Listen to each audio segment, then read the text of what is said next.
Good morning बच्चों। आज हम अध्याय 5 के महत्वपूर्ण कार्बनिक यौगिकों का अध्ययन करेंगे और इसके कुछ मुख्य बिंदु हैं, देख लीजिए। परिचय, इसमें हम कार्बनिक यौगिक के जो प्रकार हैं, जिसमें हम मेथिल अल्कोहल को मुख्य रूप से आज पढ़ेंगे, इसके बनाने की विधि, इसके भौतिक गुण और उपयोग और रासायनिक गुणों का अध्ययन आज हम करेंगे। ये जो कार्बनिक यौगिक है, आधुनिक आवर्त सारणी में हमारे 14th ग्रुप में, 14वें ग्रुप में कार्बन को द्वितीय आवर्त में रखा गया है। और ये जो कार्बन है अपने विशिष्ट गुणों के कारण न केवल रसायन जगत में बल्कि पूरी पृथ्वी पर अपना एक विशिष्ट स्थान रखता है। और इसका ये जो गुण है, यही इसके सबसे ज़्यादा यौगिकों के पाए जाने के कारण को बताता है कि कार्बन न केवल हाइड्रोजन के साथ अपितु आवर्त सारणी में पाए जाने वाले जो दूसरे तत्व हैं, जैसे हैलोजन्स, ऑक्सीजन, नाइट्रोजन आदि के साथ भी शीघ्रता से बंधुता स्थापित कर लेता है और विभिन्न प्रकार के यौगिक बनाने की क्षमता रखता है। तो आज हम जो टॉपिक लिए हैं महत्वपूर्ण कार्बनिक यौगिक, तो इसमें सबसे पहले हमको ये जानना जरूरी है कि कार्बनिक यौगिक होता क्या है। तो कार्बनिक यौगिक, जैसे देखिए, कार्बनिक यौगिक होने के लिए जरूरी है कि कार्बन किसी दूसरे कार्बन के साथ एकल बंध बनाए या डबल बॉन्ड बनाए या फिर ट्रिपल बॉन्ड बनाए या फिर कार्बन के साथ हाइड्रोजन अवश्य उपस्थित रहना चाहिए, तभी उसको हम कार्बनिक यौगिक कहेंगे। जैसे मैं एक उदाहरण लिख रही हूँ, देखिए CO2 कार्बन डाइऑक्साइड, क्या ये कार्बनिक यौगिक है? ये कार्बनिक यौगिक नहीं है। क्यों नहीं है? क्योंकि इसमें कार्बन के साथ कोई भी दूसरा कार्बन परमाणु भी नहीं है और न ही इसके साथ कोई हाइड्रोजन एटम है। तो अतः ये अकार्बनिक पदार्थ है और ये जितने हमने जो पहले उदाहरण लिखे हैं, ये सभी कार्बनिक यौगिक बनाते हैं। तो ऐसे ही कार्बनिक यौगिकों के बारे में हम अभी अध्ययन करेंगे। तो सबसे पहले देखते हैं कि कार्बनिक यौगिक होता क्या है। कार्बनिक यौगिक, जैसे हम एक उदाहरण लेते हैं, ये है आपका कार्बोक्सिलिक अम्ल है, एसिटिक एसिड कहते हैं। ये कैसे बना, इसके लिए एक एग्जांपल लेते हैं। इसको कहते हैं मेथेन, CH4। अगर हम इसके एक हाइड्रोजन परमाणु को किसी दूसरे समूह के द्वारा प्रतिस्थापित कर दें, जैसे मान लीजिए हमने प्रतिस्थापित कर दिया इसको कार्बोक्सिलिक अम्ल के कार्बोक्सिलिक समूह के द्वारा, तो नया बनने वाला जो यौगिक है ये कहलाएगा एसिटिक अम्ल। तो ये जो नया कार्बनिक यौगिक बना है, पहले जो हमने कार्बनिक यौगिक लिया था मेथेन, इसके गुण सर्वथा भिन्न होते हैं नए बनने वाले यौगिक से। तो ऐसा क्यों हुआ? इसके गुणों में भिन्नता किस वजह से आई? इसका कारण है, इसमें नया जो प्रविष्ट होने वाला जो समूह है, क्रियात्मक समूह कहलाता है। और ये क्रियात्मक समूह उस कार्बनिक पदार्थ के संपूर्ण गुणों को बदल देता है। जैसे कि ये जो मेथेन है, ये संतृप्त हाइड्रोकार्बन है, जबकि ये जो एसिटिक अम्ल बना है, ये एक अम्लीय गुण वाला पदार्थ है। अब आगे इसमें हम देखेंगे कि कार्बनिक यौगिक दो भागों से मिलकर बना होता है। कार्बनिक यौगिक के मुख्य रूप से दो भाग होते हैं। कौन कौन से दो भाग? पहला होता है एल्किल भाग,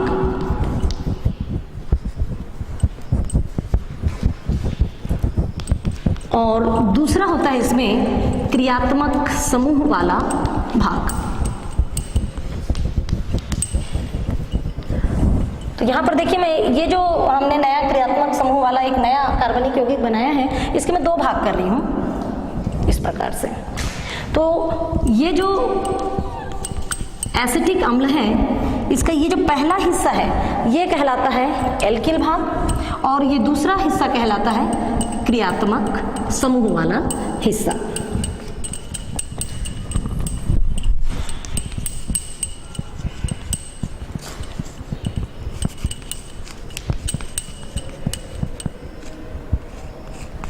एल्किल भाग।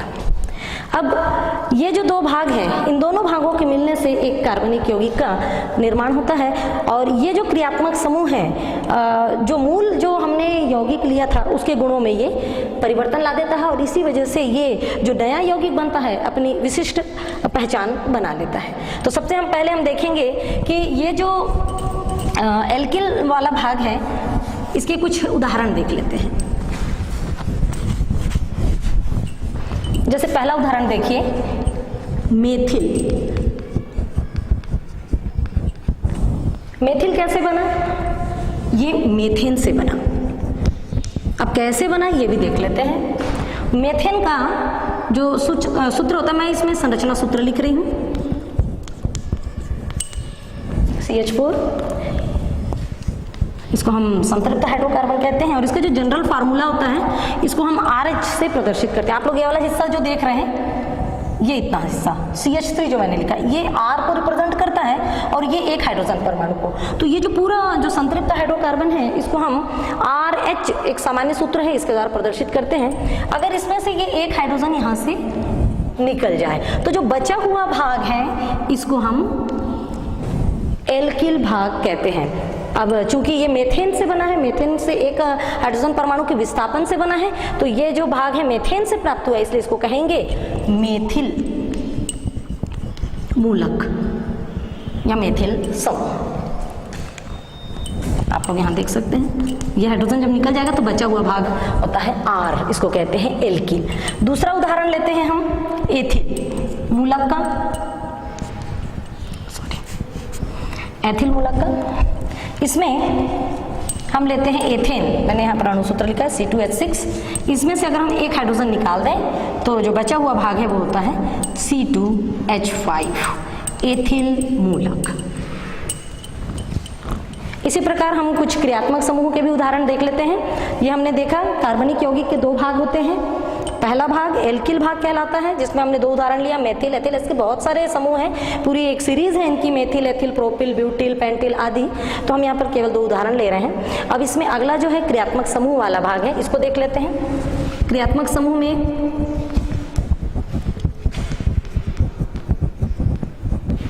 परमाणुओं के नाम देखिए।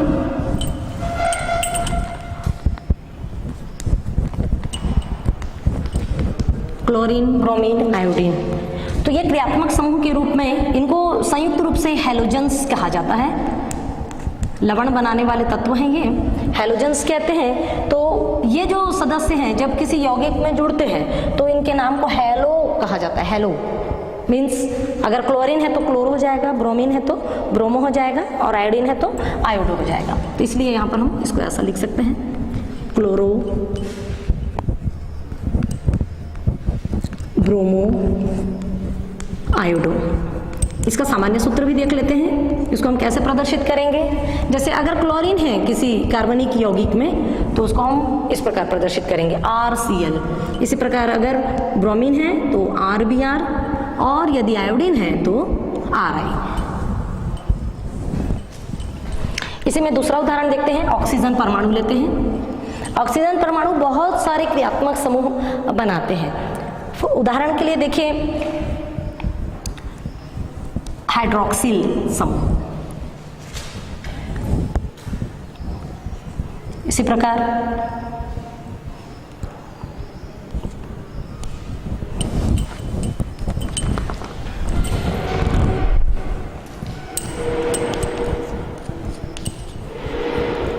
एल्डिहाइडिक समूह, इसी में कीटोनिक समूह, ईथर समूह और एसिड समूह, कार्बोक्सिलिक समूह कहते हैं। इसके भी कुछ सामान्य सूत्र देख लेते हैं। जैसे ये हो गया एल्कोहल, एल्किल एल्कोहल। इसी प्रकार एल्डिहाइड,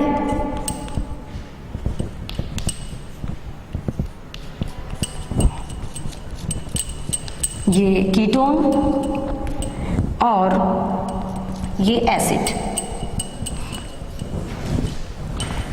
तो आप लोग देख रहे हैं कि कोई भी जो कार्बनिक यौगिक है इसके दो भाग होते हैं। एक होता है उसका एल्किल वाला भाग और दूसरा भाग होता है क्रियात्मक समूह वाला भाग।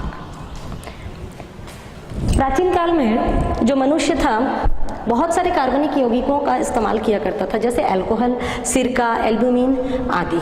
तो आज हम अपने इस अध्याय में सबसे पहले लेंगे अल्कोहल को। अल्कोहल क्या है, देखिए, संतृप्त हाइड्रोकार्बन के एक या एक से अधिक हाइड्रोजन परमाणुओं को जब हाइड्रोक्सिल समूह के द्वारा प्रतिस्थापित कर दिया जाता है तो बनने वाला नया यौगिक अल्कोहल कहलाता है। इसको देख सकते हैं एक सामान्य सूत्र के द्वारा। ये लिया हमने संतृप्त हाइड्रोकार्बन, जो मैं अभी पहले बता चुकी हूँ आप लोगों को, RH। अब यदि हम इस एक हाइड्रोजन परमाणु को विस्थापित कर दें और इसकी जगह हाइड्रोक्सिल मूलक को प्रतिस्थापित कर दें तो बनने वाला यौगिक होगा अल्कोहल।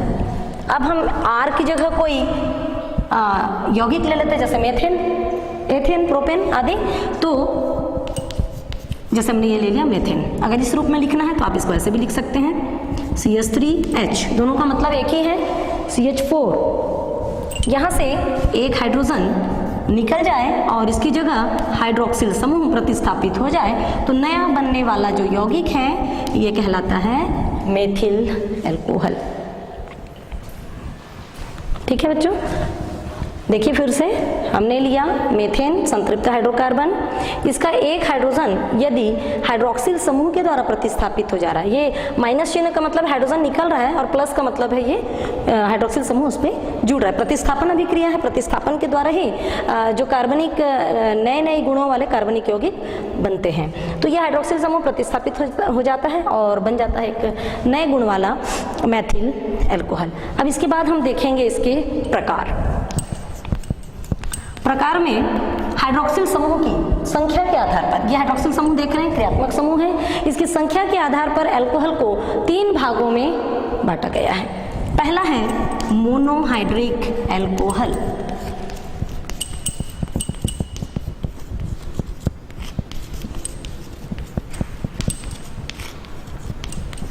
आप लोग भी लिखिए बच्चों। दूसरा डाइहाइड्रिक अल्कोहल।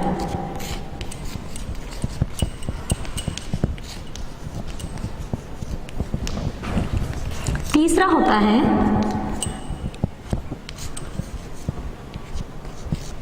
Trihydric alcohol.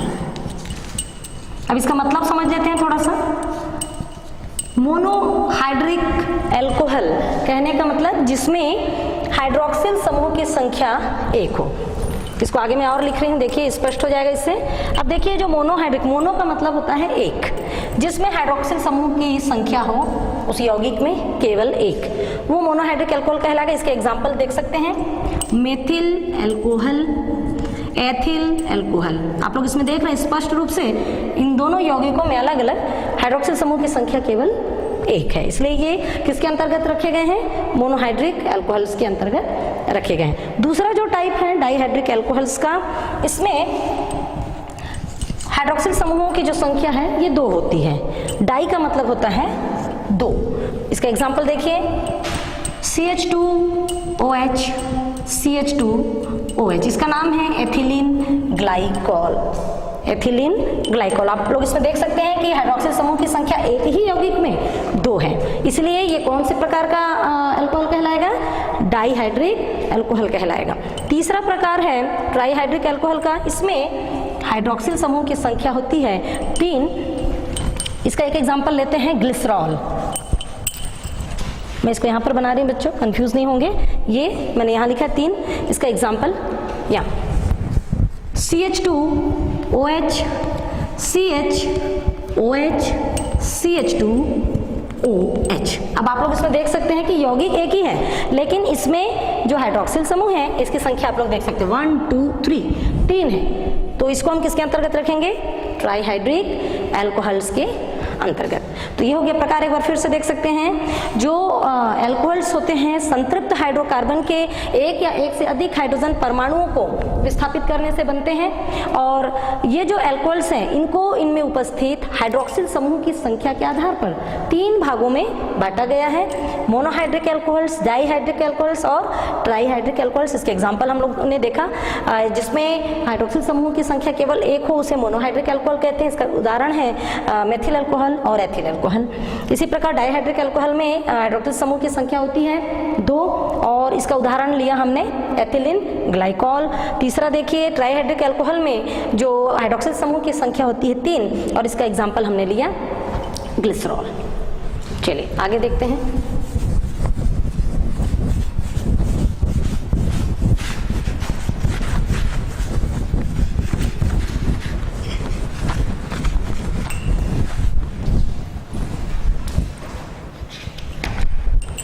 इसके बाद हम इसमें आपको जो अपने अध्याय में मुख्य रूप से मोनोहाइड्रिक अल्कोहल्स का अध्ययन करना है। तो इसके अंतर्गत हम देखेंगे मेथिल अल्कोहल।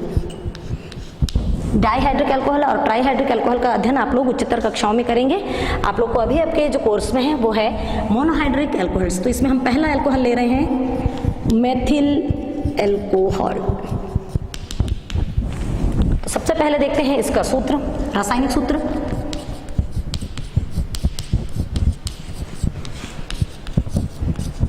इसका रासायनिक सूत्र होता है CH3OH।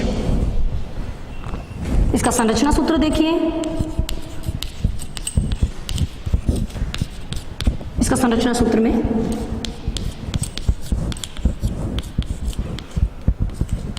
इसका संरचना सूत्र हो गया। इसका IUPAC नामकरण देखिए, ये वैज्ञानिक नामकरण की पद्धति है जिस इस नाम के द्वारा पूरे विश्व भर के वैज्ञानिक उस यौगिक को उस नाम से पहचानते हैं। IUPAC इसका फुल फॉर्म होता है international unit for pure and applied chemistry.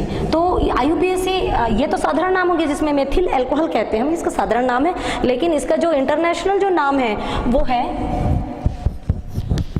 Methanol. Methanol इसका सामान्य सूत्र, सामान्य सूत्र कहने का मतलब इस सूत्र के द्वारा इस श्रेणी के जितने भी सदस्य हैं, सजातीय श्रेणी कहते हैं, जैसे मेथिल अल्कोहल के बाद अगला है एथिल अल्कोहल, फिर प्रोपिल अल्कोहल, फिर ब्यूटिल अल्कोहल। तो इस श्रेणी के सभी सदस्यों का सूत्र हम इस सूत्र में मान रख के ज्ञात कर सकते हैं। तो देखिए इसका सामान्य सूत्र होता है CnH2n+1OH। अभी आप कैसे ज्ञात करेंगे ये देख सकते हैं। जैसे n बराबर कोई भी पूर्णांक संख्या हो सकती है शून्य को छोड़कर। तो जैसे अगर हम n = 1 रखते हैं तो हमको किस यौगिक का सूत्र मिलेगा ये देख लीजिए।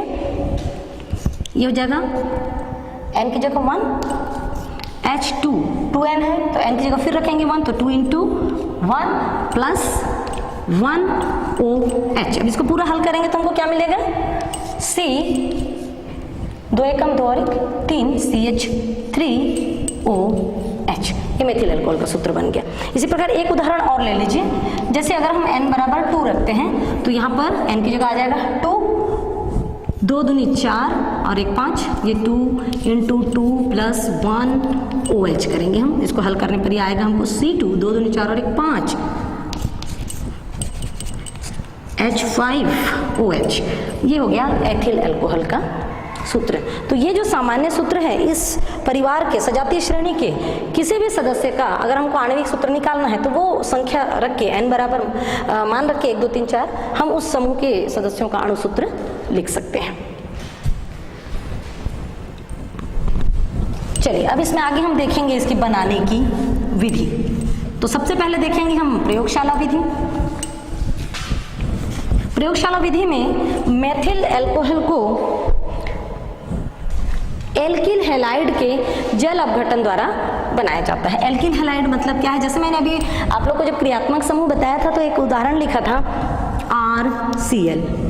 ये एक सामान्य सूत्र, ये R की जगह हम कुछ भी रख सकते हैं, मेथिल रख सकते हैं, एथिल रख सकते हैं, प्रोपिल, ब्यूटिल, जो भी एल्किल सदस्य हम चाहते हैं, जैसा बनाना चाहते हैं अल्कोहल वो रख के उस प्रकार के हम कार्बनिक यौगिक का निर्माण कर सकते हैं। तो यहाँ पर हम ले रहे हैं एल्किल हैलाइड और लेते हैं कास्टिक क्षार, पोटेशियम हाइड्रोक्साइड कहते हैं इसको। इसके साथ जलीय माध्यम में क्रिया होती है, जलीय माध्यम में क्रिया करवाते हैं तो ये पोटेशियम क्लोराइड बन के अलग हो जाता है और हमको अल्कोहल प्राप्त हो जाता है।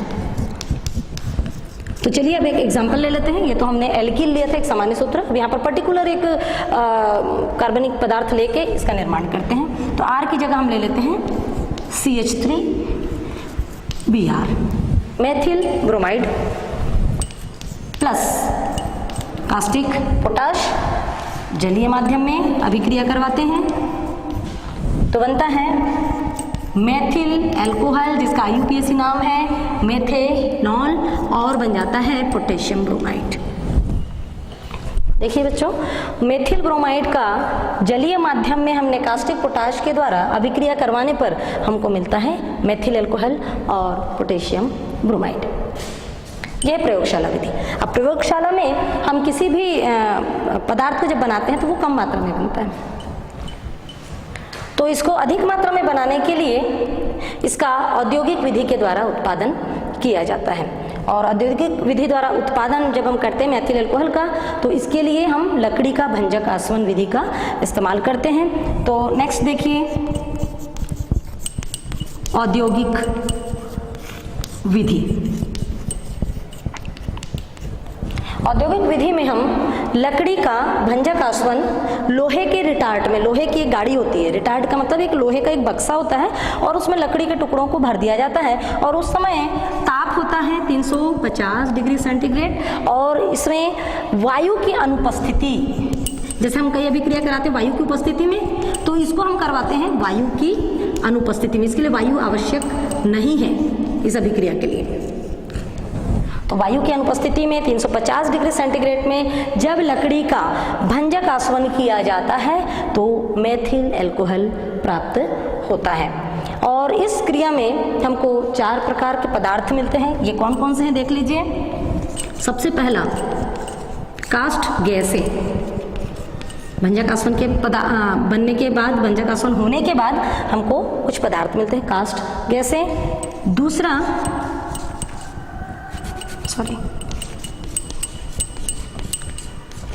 पायरोलिग्नियस अम्ल, पायरोलिग्नियस अम्ल। तीसरा कास्ट टार, टार कहने का मतलब आप लोग जानते होंगे, डामर बोलते हैं ना, तारकोल, वो मिलता है कास्ट टार। और चौथा पदार्थ है कास्ट कोयला, चारकोल जिसे कहते हैं, कोयला, वो प्राप्त होता है।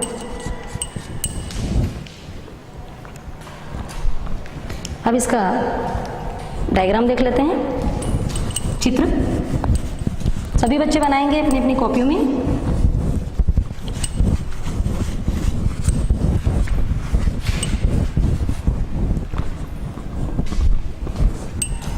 देखिए हमने क्या कहा था, लकड़ी को एक लोहे की गाड़ी कह सकते हैं इसको, रिटार्ट, इसमें हम लकड़ी के टुकड़े भर देते हैं इस प्रकार से।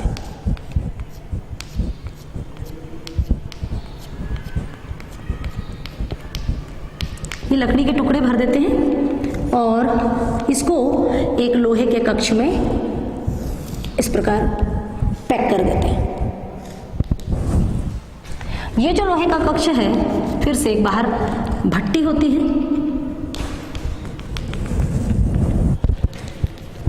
इस भट्टी में इसको डाल दिया जाता है। ये भट्टी है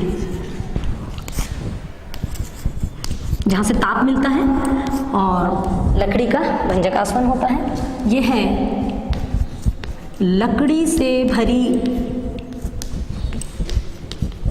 गाड़ी।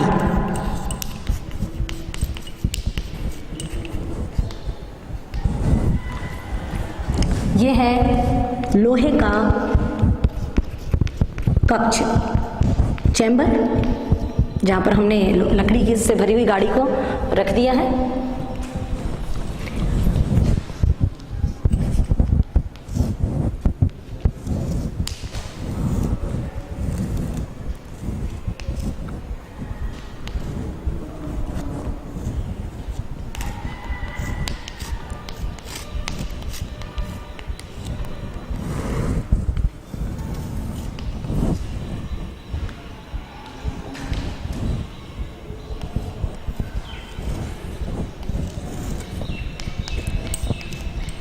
ये देखिए यहाँ पर ये व्यर्थ गैसों के निकलने के लिए मार्ग बना होता है। व्यर्थ गैसें, जैसा कि आपने वहाँ देखा, मैंने 4 प्रकार के पदार्थ दिखाया है आप लोगों को।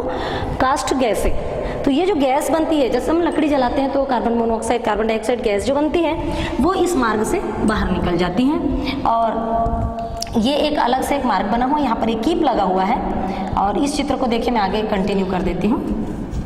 ये देख सकते हैं आप लोग, ये हमने पदार्थ यहाँ से आगे भेजते हैं, ये कीप के द्वारा होता हुआ एक अलग से एक पात्र होता है, यहाँ पर इकट्ठा कर लिया जाता है। नीचे में इस पात्र के सबसे नीचे वाले हिस्से में कास्ट टार जमा हो जाता है। भारी होने की वजह से नीचे ये जम जाता है, बैठ जाता है, और ऊपर में एक हल्की द्रव तैरती रहती है। इस द्रव को कहते हैं पायरो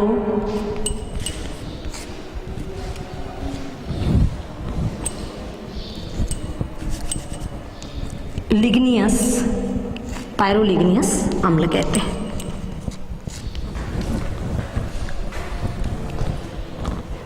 एक बार फिर से देख लीजिए, लोहे के डार्ट में हमने लकड़ी भर के उसको लोहे के कक्ष में डाला, नीचे से भट्टी से ताप उसको मिल रहा है, और इस प्रकार 350 डिग्री ताप पर वायु के अनुपस्थिति में लकड़ी का भंजक आसवन होता है, और इससे कुछ पदार्थ उत्पन्न होते हैं, व्यर्थ गैसें जो है बाहर निकल जाती हैं, और जो पदार्थ मिलता है एक वो पात्र में इकट्ठा कर लिया जाता है। नीचे सबसे नीचे में जमा होता है कास्ट टार, जिसको हम तारकोल या डामर कहते हैं, और इसके ऊपर एक हल्का सा द्रव तैरता रहता है, जिसको हम पायरोलिग्नियस अम्ल कहते हैं।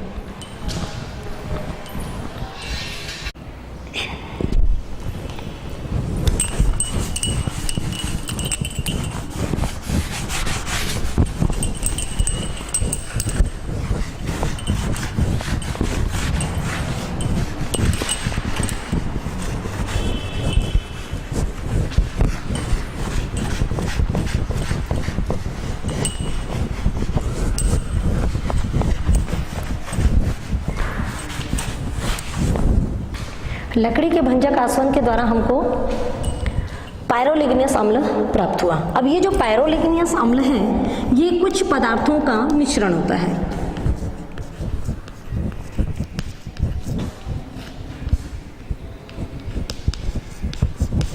कौन कौन से पदार्थ होते हैं इसमें देखिए,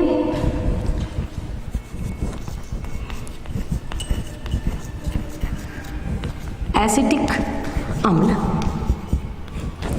दूसरा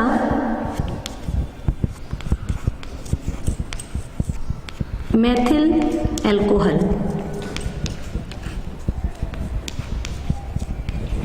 तीसरा एसीटोन।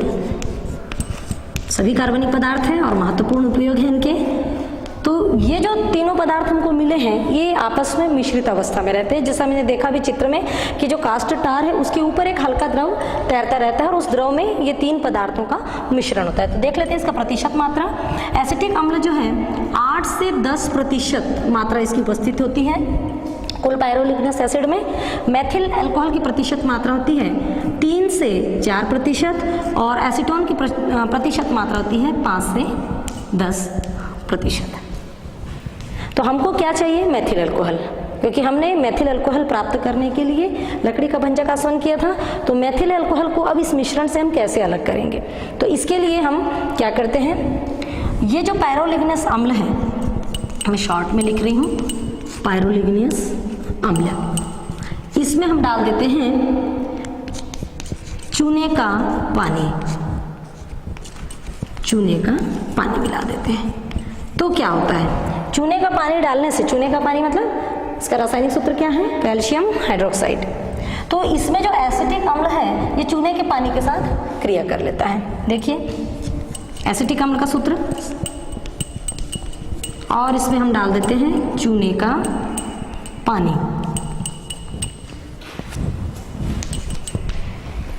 तो ये बना लेता है कैल्शियम एसीटेट।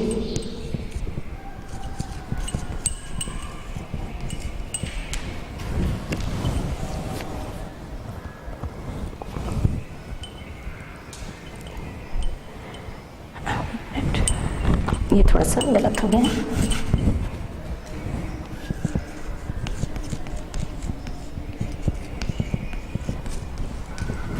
कैल्शियम एसीटेट बन जाता है और पानी बन जाएगा।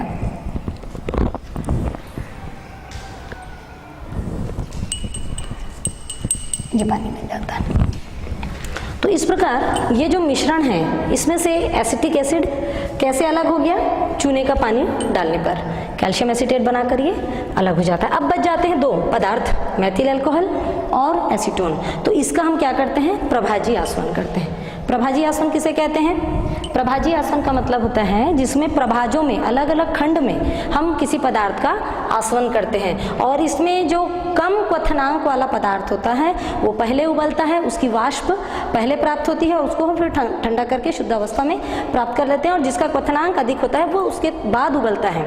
जैसे मेथिल अल्कोहल का क्वथनांक 64.7 डिग्री सेंटीग्रेड होता है तो ये पहले उबलता है। तो हमने दोनों पदार्थों का मिश्रण को प्रभाजों में भर देते हैं, उसके बाद उसको गर्म करते हैं उसके बॉइलिंग पॉइंट तक, तो वो ताप पर वो उबल के गैसीय अवस्था में आने लगता है। सबसे पहले कौन उबलता है? Methyl alcohol. तो इसकी वाष्प हमको पहले मिल जाती है और जो प्रभाजी आसवन जो फ्लास्क हमने लिया था उस फ्लास्क के नीचे पड़ा रह जाता है एसीटोन। तो इस प्रकार एसीटोन और मेथिल अल्कोहल दोनों एक दूसरे से अलग हो जाते हैं। तो हमने दो विधियां देखी मेथिल अल्कोहल बनाने की, एक तो प्रयोगशाला विधि जिसमें हमने एल्किल हैलाइड के जल अपघटन से बनाया था, और दूसरा है लकड़ी के भंजक आसवन के द्वारा। अब हम देखेंगे इसके भौतिक गुण। भौतिक गुणों में जो मेथिल अल्कोहल है रंगहीन, इसके भौतिक गुणों में पहला देखिए,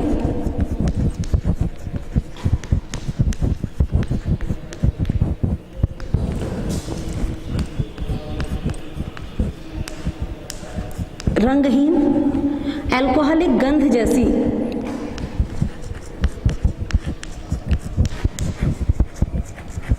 अल्कोहलिक गंध वाला द्रव है।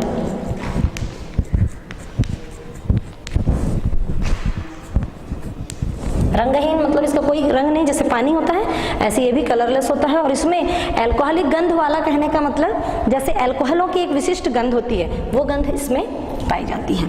दूसरा इसका क्वथनांक, इसका क्वथनांक होता है 64.7 डिग्री सेंटीग्रेड। विषैला होता है, प्रकृति में जहरीला है, विषैला है।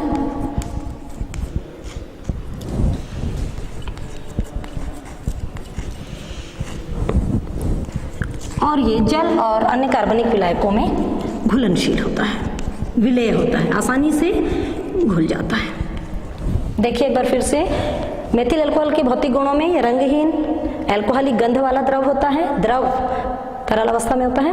क्वथनांक 64.7 डिग्री सेंटीग्रेड ताप पर उबलता है। क्वथनांक क्या है आप लोग जानते हैं, वो बिंदु, वो ताप जिस पर कोई पदार्थ उबलने लगता है, या कहें कि कोई द्रव या ठोस अपने पहली अवस्था को छोड़कर या एक स्थान से दूसरे स्थान पर जाने लगता है। फिर से देखिए एक बार, क्वथनांक वो बिंदु है किसी पदार्थ का जिस ताप पर वो उबलने लगता है और उस समय उसके वाष्प दाब का जो मान है वो वायुमंडलीय दाब के बराबर हो जाता है। तो ये इसका क्वथनांक है 64.7 डिग्री सेंटीग्रेड। इसकी प्रकृति विषैली होती है, जहरीला होता है ये, और घुलनशील मतलब जल में और अन्य कार्बनिक विलायकों में आसानी से ये घुल जाता है। अब देखते हैं इसके रासायनिक गुण। मेथिल अल्कोहल के रासायनिक गुणों के अंतर्गत हम देखेंगे धातुओं से क्रिया। तो पहला देखते हैं सोडियम धातु से क्रिया। सोडियम धातु के साथ क्रिया मेथिल अल्कोहल की।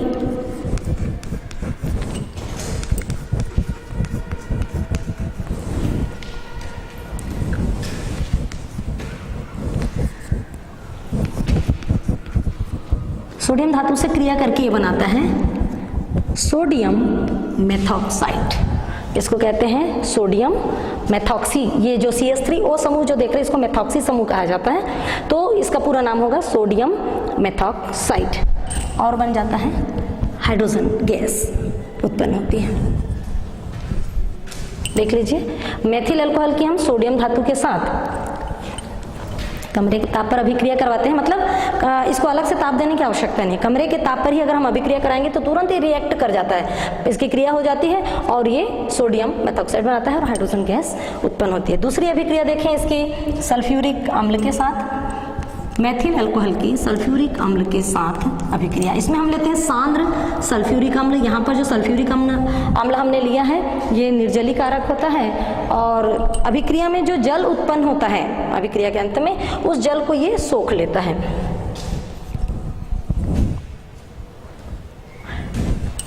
इसके 2 अणु लेंगे हम और ये बन जाएगा आपका डाइमेथिल ईथर। पानी और अभिक्रिया के अंत में H2SO4 अपरिवर्तित बचा रहता है, क्योंकि यहाँ पर जो H2SO4 हमने लिया है ये उत्प्रेरक का काम कर रहा है और उत्प्रेरक की विशेषता क्या होती है, किसी रासायनिक अभिक्रिया की दर को बढ़ा देते हैं और अभिक्रिया के अंत में स्वयं अपरिवर्तित बचे रहते हैं। तो देखिए एक बार मेथिल अल्कोहल के 2 अणु लिया हमने सांद्र H2SO4 से, यहाँ पर लिख देते हैं सांद्र H2SO4 से इसकी अभिक्रिया करवाते हैं। ये एक निर्जली कारक है सल्फ्यूरिक अम्ल और इससे हमको मिलता है डाइमेथिल ईथर, पानी बनता है और H2SO4 फिर से मुक्त हो जाता है। इसके बाद देखेंगे अगले रासायनिक गुणों में एसिटिक अम्ल के साथ क्रिया। मेथिल अल्कोहल की एसिटिक अम्ल के साथ अभिक्रिया। ये मेथिल अल्कोहल, ये एसिटिक अम्ल, देख लीजिए एसिटिक अम्ल, इसके साथ क्रिया करके ये बनाता है मेथिल एसीटेट, CH3COO CH3 और जल का एक अणु बन जाता है। इसका रासायनिक नाम है मेथिल एसीटेट और इसी को कहते हैं एस्टर। ये 3 इसके रासायनिक गुण का अध्ययन हमको इस अध्याय में करना था। मेथिल अल्कोहल की सोडियम धातु से क्रिया में सोडियम मेथॉक्साइड बनता है कमरे के ताप पर और मेथिल अल्कोहल जब सांद्र सल्फ्यूरिक अम्ल के साथ क्रिया करता है तो डाइएथिल ईथर बनता है और मेथिल अल्कोहल की क्रिया जब एसिटिक एसिड से करवाई जाती है तो मेथिल एसीटेट बनता है या इसको हम एस्टर कहते हैं। इसके बाद देखेंगे इसके उपयोग में बहुत सारे उपयोग हैं मेथिल अल्कोहल के। तो पहला उपयोग है इसका विलायक के रूप में। बहुत सारी अभिक्रियाओं में विलायक के रूप में इसका उपयोग किया जाता है घोलने के लिए कुछ पदार्थों को। कुछ पदार्थ कार्बनिक पदार्थ ऐसे होते हैं जो जल में नहीं घुलते हैं, उनको घोलने के लिए विलायक के रूप में इसका इस्तेमाल किया जाता है। दूसरा, ये फॉर्मेल्डिहाइड, फॉर्मिक एसिड जैसे कुछ कार्बनिक महत्वपूर्ण कार्बनिक यौगिकों के निर्माण में भी उपयोग में लाया जाता है और इसका उपयोग एंटी फ्रीजिंग पदार्थ के रूप में मोटर गाड़ियों के रेडिएटर में किया जाता है। अब एंटी फ्रीजिंग पदार्थ के रूप में इसका जो उपयोग है ये ठंडे प्रदेशों के लिए, ठंडे प्रदेशों में जो गाड़ियों के रेडिएटर्स में जो पानी भरा होता है वो जम जाता है। अगर जम जाएगा रेडिएटर में भरा हुआ पानी तो गाड़ी आगे नहीं बढ़ेगी, तो इसके लिए क्या करते हैं, पानी के साथ में थोड़ा सा मेथिल अल्कोहल मिला दिया जाता है जिससे पानी का हिमांक गिर जाता है और जो पानी है वो जम नहीं पाता है। 0 डिग्री तापमान से भी नीचे तापमान पे भी वो जम नहीं पाता और इस प्रकार गाड़ी जो है चल पाती है। तो इसके उपयोग में फिर से एक बार देखिए, मेथिल अल्कोहल का उपयोग विलायक के रूप में, बहुत महत्वपूर्ण जो कार्बनिक यौगिक हैं जैसे फॉर्मिक एसिड, फॉर्मेल्डिहाइड आदि के निर्माण में और एंटी फ्रीजिंग पदार्थ के रूप में रेडिएटर्स में इसका उपयोग किया जाता है। इसके बाद हम अगला अल्कोहल लेंगे एथिल अल्कोहल। इसी श्रेणी का दूसरा सदस्य है एथिल अल्कोहल। ये मैंने अणुसूत्र लिखा है एथिल अल्कोहल का। इसका रासायनिक नाम एथिल अल्कोहल है, यहाँ पर लिख दे रही हूँ मैं रासायनिक नाम।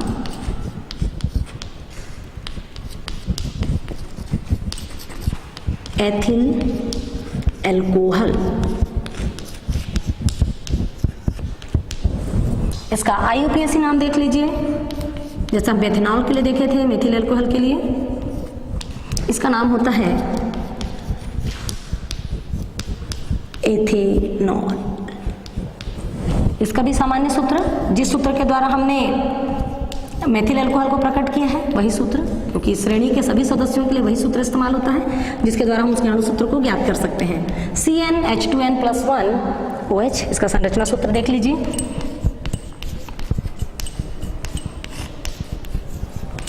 संरचना सूत्र एथिल अल्कोहल का, 2 कार्बन है इसमें और कितने हाइड्रोजन हैं, 5। ये इसका संरचना सूत्र है। रासायनिक नाम एथिल अल्कोहल, IUPAC नाम एथेनॉल, सामान्य सूत्र CnH2n+1 OH और संरचना सूत्र है इसका CH3CH2OH। एथिल अल्कोहल प्राचीन काल में आप लोगों ने सुना होगा सोमरस अल्कोहल उसका मुख्य घटक था एथिल अल्कोहल, जो पेय पदार्थ के रूप में इस्तेमाल किया जाता था। तो वो जो सोमरस है, जो वेदों में वर्णित है सोमरस, उसका मुख्य अवयव जो था एथिल अल्कोहल था। तो आइए देखते हैं इसके बनाने की प्रयोगशाला विधि।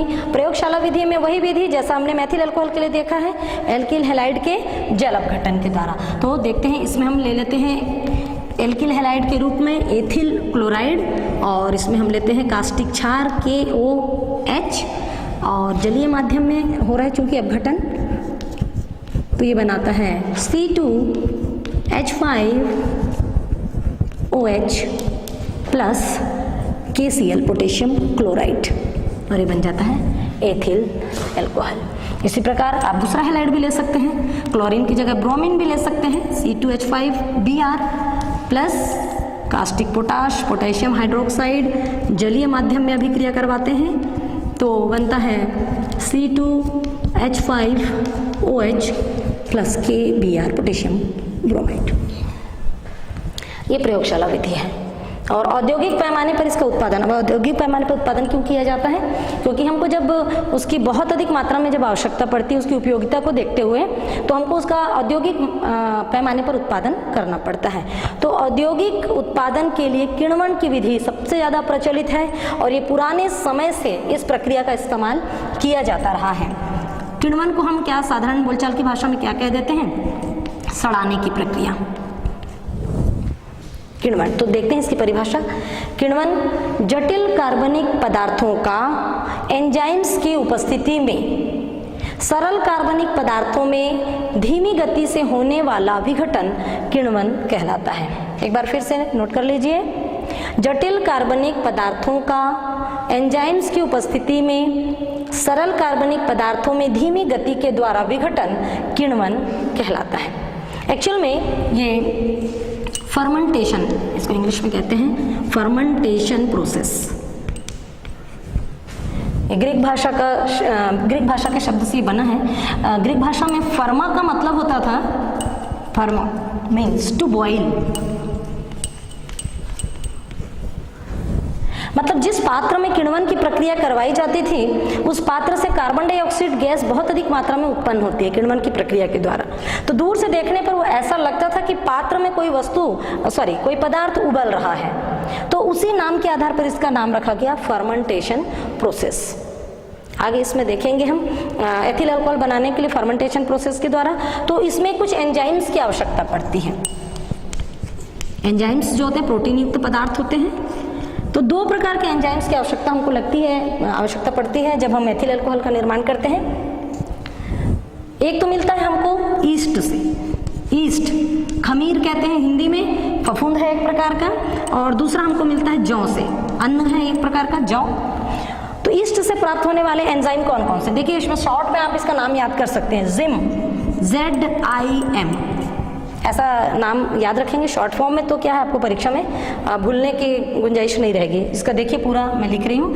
Z से होता है जाइमेज,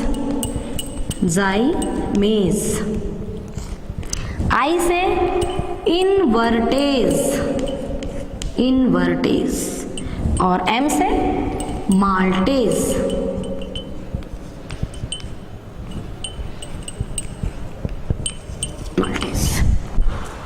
जाइमेज, इन्वर्टेज, माल्टेज, ये तीन प्रकार के एंजाइम्स हमको किससे प्राप्त होते हैं? ईस्ट, खमीर की कोशिकाओं से प्राप्त होते हैं। ठीक है। दूसरा है जौ, अनाज है, इससे हमको मिलता है डायस्टेज एंजाइम, डायस्टेज एंजाइम। ठीक है, आगे देखते हैं।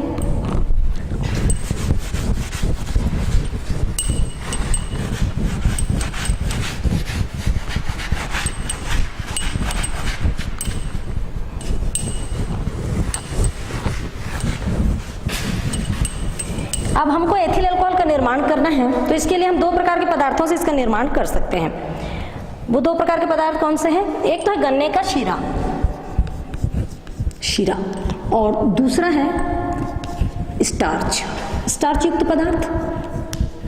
स्टार्च युक्त पदार्थ आप लोग जानते हैं, जैसे आलू है, चावल है, मक्का है, इसमें स्टार्च, चुकंदर, शकरकंद, इसमें स्टार्च भरपूर मात्रा में होता है। तो हम दोनों पदार्थों से एथिल अल्कोहल का निर्माण कर सकते हैं। तो हमको अपने अध्याय में पढ़ना है शीरे से एथिल अल्कोहल का निर्माण। ये देखते हैं, ये शीरा, जब हम फैक्ट्री में गन्ने से शक्कर बनाते हैं, शक्कर के क्रिस्टल जब पृथक कर लिए जाते हैं उस विलयन से, तो अंत में एक गाढ़ा पीले रंग का मटमैला सा एक द्रव बचता है। उस द्रव को क्या कहते हैं? शीरा कहते हैं। तो ये जो शीरा है, इससे हम एथिल अल्कोहल बना सकते हैं। तो इसके लिए कुछ शर्तें हैं, उन शर्तों के आधार पर ही हम शीरे से एथिल अल्कोहल का निर्माण कर सकते हैं। तो देखिए वो आवश्यक बातें क्या क्या हैं जिससे हम शीरे से एथिल अल्कोहल का निर्माण कर सकते हैं। पहला है तनुकरण। हमने शीरा लाया है, काफ़ी गाढ़ा रहता है, बहुत गाढ़ा रहता है ये, तो इसका तनुकरण आवश्यक हो जाता है। ये तनुकरण हम करते हैं 8 से 10% इसको हम तनु करते हैं। इसका मतलब क्या हुआ? जैसे 10 भाग हमने शीरा लिया है तो उसमें 90 भाग हम पानी मिलाएंगे, ठीक है? तो ये तनु हो जाता है। अब तनुकरण करने की आवश्यकता क्यों पड़ी? तनुकरण हम इसलिए करते हैं कि किण्वन की जो प्रक्रिया है केवल तनु माध्यम में ही अच्छे से संपन्न हो सकती है। दूसरा, शीरे का हमने क्या किया? तनुकरण किया। दूसरा, अब इसमें हम मिलाते हैं तनु सल्फ्यूर, सॉरी क्रम से चलते हैं। इसमें हम मिलाते हैं कुछ लवण, जैसे अमोनियम सल्फेट या फॉस्फेट, कोई भी लवण मिला सकते हैं। इस लवण को मिलाने के पीछे क्या कारण है? इस लवण को मिलाने से ये जो ईस्ट जब हम डालेंगे तो वो ईस्ट इस लवण को भोजन के रूप में ग्रहण करता है। कहने का मतलब है इसके उपस्थिति में ईस्ट की वृद्धि अच्छे से होती है और किण्वन की प्रक्रिया सुचारू रूप से जारी रहती है। तीसरा पदार्थ इसमें हम मिलाते हैं तनु सल्फ्यूरिक अम्ल। तनु सल्फ्यूरिक अम्ल का कार्य क्या है? इसमें इस विलयन में तनु सल्फ्यूरिक अम्ल की कुछ मात्रा डालने से जो हानिकारक बैक्टीरिया वहां पर उत्पन्न हो जाते हैं, जो किण्वन की प्रक्रिया में बाधा उत्पन्न कर सकते हैं, उन जीवाणुओं को नष्ट करने के लिए हम थोड़ी सी मात्रा तनु H2SO4 की डाल देते हैं। इसके बाद अंत में हम मिलाते हैं ईस्ट का 5% विलयन। ईस्ट को अच्छे से कुचल के, पीस कर कहना चाहिए, पानी में मिला देते हैं। 5 भाग ईस्ट में 95 भाग पानी मिला के उसका विलयन होता है, उसको छान लेते हैं और जो एक्सट्रैक्ट होता है उसको हम इस गन्ने के शीरे वाले विलयन में डाल देते हैं। अब ये पूरा मिक्स हो गया, सारा चीज़ तनु विलयन हो गया। 8 से 10% तनु कर लिया हमने गन्ने के शीरे को। फिर उसमें अमोनियम सल्फेट मिलाया जो जीवाणुओं के भोजन का, ईस्ट के भोजन का काम करता है। फिर हानिकारक बैक्टीरिया को मारने के लिए हमने तनु सल्फ्यूरिक अम्ल डाला और ईस्ट का 5% विलयन डालते हैं। और ये जो पूरा विलयन है इसको बड़ी बड़ी टंकियों में भरकर 25 से, देख लीजिए, 25 से 30 डिग्री सेंटीग्रेड तापक्रम पर 2 से 3 दिन के लिए इसको छोड़ देते हैं। अब इसमें जो है किण्वन की प्रक्रिया स्टार्ट हो जाती है। अब यहाँ पर हमने क्यों लिखा 25 से 30 डिग्री सेंटीग्रेड? ये वो ताप है जिस पर ईस्ट जीवित रह पाते हैं। अगर इससे अधिक होगा ताप तो भी वो सुचारू रूप से काम नहीं कर पाएगा और इससे कम होगा तो भी नहीं कर पाएगा। तो एक उपयुक्त ताप जो होता है किण्वन की प्रक्रिया के लिए वो होता है 25 से 30 डिग्री सेंटीग्रेड। इस ताप पर किण्वन की प्रक्रिया सुचारू रूप से होती है और 2 से 3 दिन के बाद हमको मिलता है एथिल अल्कोहल।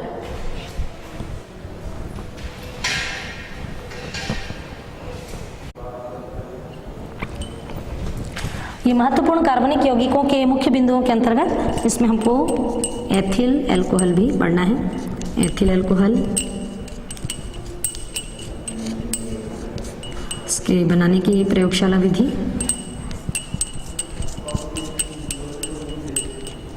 और किण्वन।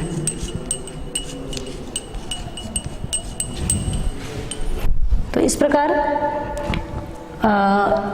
शीरे के इस विलयन को 2 से 3 दिन तक छोड़ देते हैं और किण्वन की प्रक्रिया जो है 2 से 3 दिनों में पूर्ण हो जाती है। और इस प्रकार ये जो क्रिया है ये 2 चरणों में पूर्ण होती है।